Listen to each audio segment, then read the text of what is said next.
Estamos aqui diretamente do Bioparque Pantanal, no segundo Fórum Centro-Oeste de Segurança Rodoviária. Eu sou Antoniele Avelar e estou aqui hoje para trazer para vocês mais uma entrevista muito bacana no nosso podcast Segurança das Estradas. Afinal de contas, né, montamos uma estrutura especial aqui para você. E eu recebo agora com muito carinho aqui o doutor Francisco Garonci, meu colega de profissão, jornalista. Ele é especialista em inteligência artificial, também é doutor em educação e comunicação pela UNB, vice-presidente do Improtran.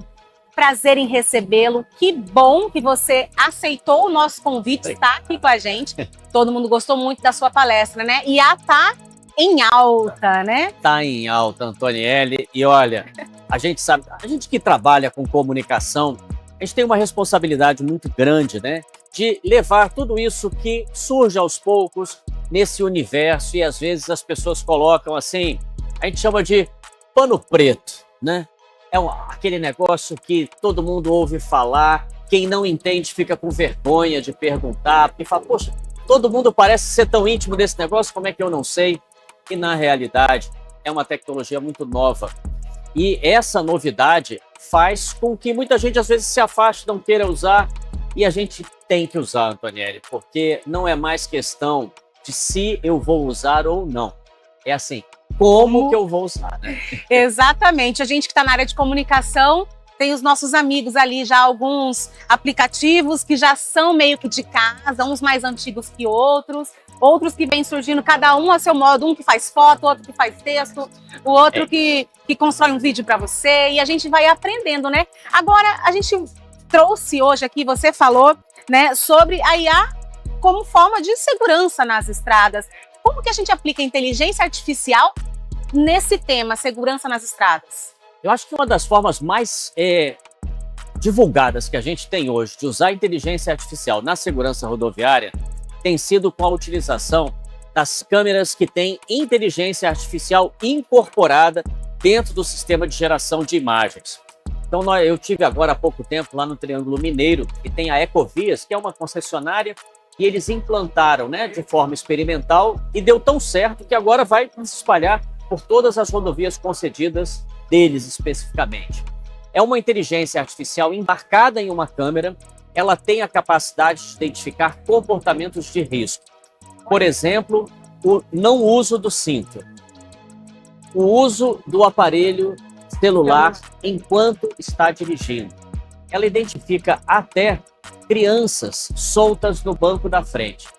Então, são coisas que às vezes, né, existem os questionamentos de, poxa, será que isso está invadindo a minha privacidade?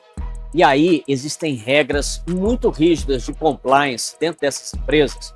Por exemplo, aquelas imagens, elas não podem, em hipótese alguma, ser usadas para matéria jornalística, não podem ser usadas para publicidade, propaganda, elas são usadas exclusivamente para fiscalização. E aí, é aquela história, eu trabalho com educação há muitos anos, sei que o processo educativo ele é fundamental, mas eu tenho a certeza de que a fiscalização forte e efetiva faz parte da educação que permanece. Porque é aquela história, quando a gente toca na parte mais sensível do corpo do ser humano, você sabe qual é? É o bolso. Quando você realmente fiscaliza, pune a indústria da multa, é fácil quebrar essa indústria, é só não cometer as infrações. E o que eu insisto é usar essas tecnologias, não para ficar aplicando multa, mas para que as pessoas saibam que existe o controle e elas mudem o comportamento. Eu falo assim, exatamente, infelizmente a gente sabe que tem a questão do bolso, mas a gente precisa que pessoas sejam vistas fazendo errado ali, para que a gente use isso como forma de prevenção, né? Aquilo como não fazer. Você está falando aí dessas câmeras com esses sensores. Acredito que muita gente vai falar justamente isso, fábrica de multas. Ah, né? sim. E na verdade, eu entendo que, posso estar errada, me corrija, mas que a inteligência artificial, a tecnologia como um todo, ela deve ser usada para o bem do ser humano.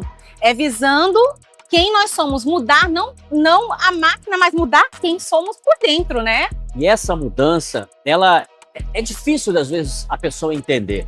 Eu sou conselheiro de trânsito lá no Distrito Federal e acabo recebendo, né, os processos daqueles jovens que foram pegos dirigindo sob efeito de álcool. E aí vai ficar um ano sem conduzir, vai pagar uma multa de R$ 3.000, vai fazer o curso de reciclagem de condutores infratores. E aí acabam que os amigos do meu filho, né, que tem essa faixa de 18, 20 anos, sabem que eu sou do Conselho de Trânsito. E aí um deles falou pro meu filho, veio me perguntar: poxa, pai, meu amigo falou que ele foi pego na blitz da lei seca. E aí, se você tinha alguma coisa para falar para ele que pudesse ajudá-lo. Falei: olha, meu filho, você vai falar para ele que ele é um rapaz que deu muita sorte. Aí o meu filho falou: não, pai, você não entendeu. Ele foi pego. Eu falei: mas é isso mesmo. Eu não vou falar isso para ele. Eu falei: então você traz ele aqui em casa que eu falo. Porque é verdade, né? Um jovem que é pego por uma blitz da lei seca e leva uma multa, fica um ano sem dirigir, paga R$ 3.000 de multa, vai fazer o curso de reciclagem de condutor infrator, é o jovem que deu sorte. Que eu conheço pais, e nessa caminhada pelo trânsito, conheci vários pais que adorariam que seus filhos tivessem sido pegos em uma blitz como essa. Porque eles teriam pago uma multa, eles teriam ficado um ano sem dirigir e teriam aprendido. E, infelizmente, esses pais enterraram seus filhos, que foram vítimas desse trânsito. E aí você fala: garotos, mas isso é muito raro de acontecer? Não é não. O Brasil mata no trânsito 34 mil por ano. E esse número está crescendo. Então, são muitos pais que acabam enterrando filhos, filhos que enterram os pais. Se eles tivessem sido barrados 1 quilômetro antes por uma blitz da lei seca. E aí, quando eu contei isso para esse rapaz, no primeiro momento ele não gostou muito não, mas depois ele entendeu. E assim, é uma sorte. Olha, os seus pais têm que ficar gratos ao Detran do Distrito Federal que te parou naquele dia. Você já imaginou o que podia ter acontecido 15 minutos depois, meia hora depois? E ele teve uma segunda chance para aprender, né? E ele aprendeu, porque aí ficou pé da vida, porque é um ano sem dirigir, é multa, mas aprendeu. E hoje, pela manhã, né, nós tínhamos aqui o nosso deputado aqui do estado, né, falando que um dos estados que tem um dos menores índices de condutores flagrados sob efeito do álcool é o Rio de Janeiro. E olha, eu falo tranquilamente, porque eu sou carioca, sou do Rio de Janeiro, e o carioca tem a fama de ser um malandro, é o cara que tem um jeitinho com as regras e tal. Por que no Rio de Janeiro são tão poucos condutores flagrados e o Rio de Janeiro é um dos que tem um dos maiores números de operações da lei seca? Há 3 anos atrás eu fui o coordenador nacional por um ano das operações de lei seca no país. E o Rio de Janeiro, ele está sempre entre os 3 primeiros no maior número de operações. E mesmo assim, é o que flagra o menor número. Por quê? Há 15 anos atrás, houve lá um coronel, Marco Andrade, que é um grande amigo, hoje ainda está na Polícia Militar do Rio de Janeiro, mas ele já é coronel e assumiu outras funções. Mas ele implantou as operações da lei seca no Rio. Então, figuras famosas, né, que não vem ao caso dizer quais são, mas senadores, políticos, jogadores de futebol, tiveram suas carteiras cassadas porque foram pegos mais de uma vez nas operações do Marco Andrade. E aí, o que aconteceu na sociedade carioca? Todo mundo viu que, olha, não tem jeito. Se eu não cumprir, eu vou ser pego, as operações estão aí e não tem jeitinho carioca para isso. Qual é o resultado, né? Quase 2 décadas depois? É o estado que tem um dos menores índices de condutores embriagados ao volante. Mas o povo do Rio de Janeiro é melhor do que o de outro lugar? Não. Mas aprendeu através de um processo de fiscalização que faz parte do processo educativo. E é engraçado como toda vez que tem uma blitz educativa, um trabalho de prevenção nas ruas, as pessoas falam: ai, que chatice, é sempre uma chatice. Mas a gente, para não aprender a duras penas, né, Sim, passando claro, pela dor, é melhor que isso seja de forma educativa, né? Agora eu quero perguntar, como que você imagina que essa IA, essas ferramentas que você disse, podem ajudar nessa rota bioceânica, né? Afinal de contas, tá para sair, já tem ponte dos dois lados. Como que você acha que isso vai contribuir para um melhor trânsito, né, na rota bioceânica? A rota bioceânica, ela é uma ideia fantástica, mas que em termos logísticos, operacionais, ela tem ainda grandes desafios. E não são aqui no Brasil. Principalmente na parte do Paraguai, no Chile, o cruzamento da cordilheira, tem áreas com muito pouco apoio, baixa cobertura de sinais. Então, tudo isso realmente faz com que essa rota hoje ainda seja um grande desafio. Mas eu não tenho a menor dúvida que hoje, com tecnologias como o Starlink, em que você tem a conexão de internet via satélite por um preço razoável, né? Porque há 5, 6 anos atrás já existia. Você, a bordo de um avião, você conseguia fazer uma ligação telefônica, mas era uma fortuna aquela conexão. Hoje, esse custo caiu muito.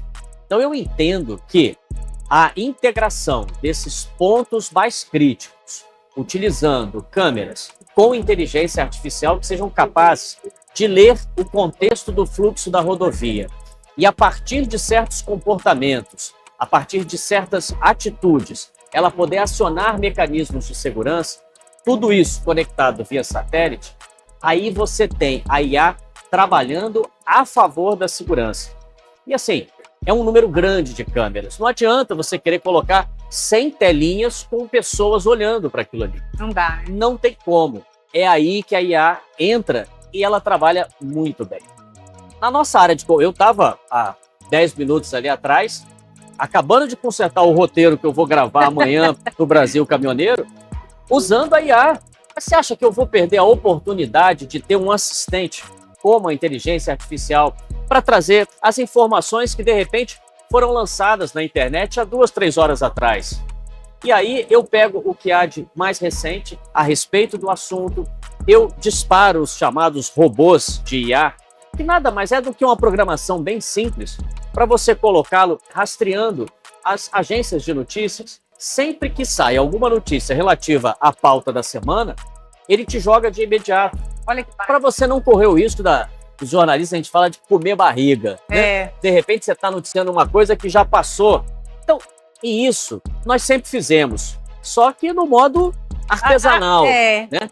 E hoje você tem esses mecanismos para que o trabalho fique melhor, para que você possa informar com mais qualidade.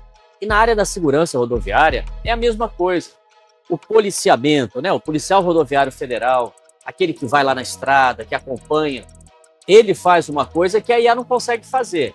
Que assim que tem um sinistro de trânsito, um capotamento, um tombamento, é ele que chega, que presta a primeira assistência, aquele contato interpessoal com a pessoa que pode estar ferida. Isso daí não tem IA que substitua. Agora, para onde eu vou encaminhar esta pessoa? Se você tem várias câmeras indicando que num determinado ponto tem um carro com o pneu furado, no outro tem uma carreta tombada. Se precisar de alguém para olhar, analisar e decidir, leva tempo. A IA faz isso com perfeição. Olha, é maravilhoso. Ela já dá o disparo e fala, olha, vá para tal ponto, quilômetro tal, lá a situação é emergencial.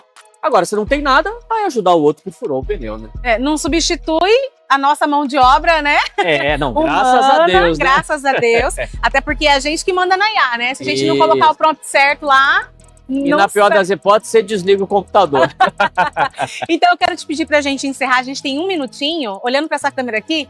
Para quem tá em casa, tá acompanhando, assistindo, né, o nosso podcast, para que ela não tenha medo da IA, né? Para que ela desmistificar mesmo essa questão, nossa, IA vai dar tudo errado, vai vir, vai me assustar, eu não sei como mexer, por onde começar. Uma breve mensagem só para a gente deixar, para tranquilizar o pessoal que está em casa.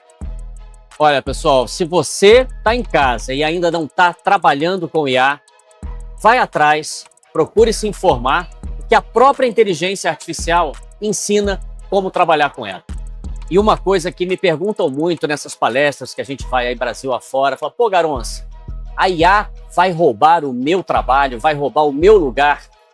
E eu afirmo com certeza, a IA não vai roubar o seu posto de trabalho.